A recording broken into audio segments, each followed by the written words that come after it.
Hi, my name is Laura Phillips. I'm a senior neuropsychologist with the Child Mind Institute. Today we're going to hear from the parent of a dyslexic child who wants to better support their child. This parent asks, "My dyslexic son is pretty behind in reading and he's just not getting the support that he needs at school. I can tell he feels worn out from all the effort he's putting in to try and catch up. We want to enroll him in a phonics-based reading program. What should I be looking for? What's the difference between all these methods?" So this is a great question from a very concerned parent and a great advocate for her child.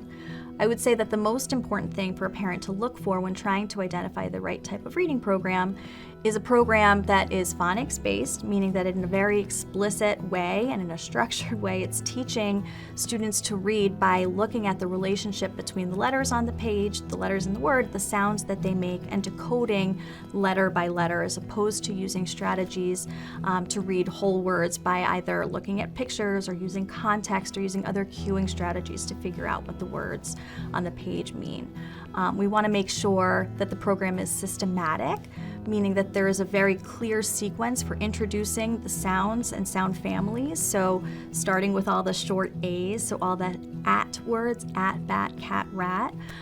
It can feel a little bit redundant, a little repetitive, but that's exactly what these students need. They need very explicit, structured, systematic, and recursive, meaning very repetitive programming in order to consolidate these skills before then moving on to the next letter family.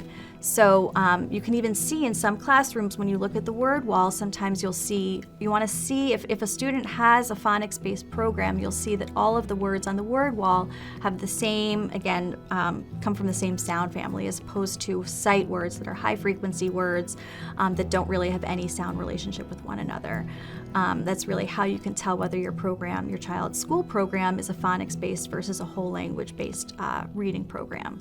And outside of school, we want to make sure that the program is phonics-based, systematic, structured, that there's a knowable, predictable sequence for how sound families are introduced, and also that there's progress monitoring, so that there's regular check-ins on whether the child has mastered a concept or a skill before moving on to the next skill, and then going back and regularly reviewing earlier learned skills so that those don't, so that there's no sort of regression or loss of those earlier skills. So schools might offer extra reading support, but it might not necessarily be the right type of reading support. So sometimes if a student is classified as having a specific learning disorder and has an IEP that grants them extra reading support, it might be the same type of instruction that they're getting within the classroom, which isn't necessarily phonics-based. So parents should do their homework and figure out what exactly is that after school or that additional reading support or pull-out reading support that they're getting. What does it look like?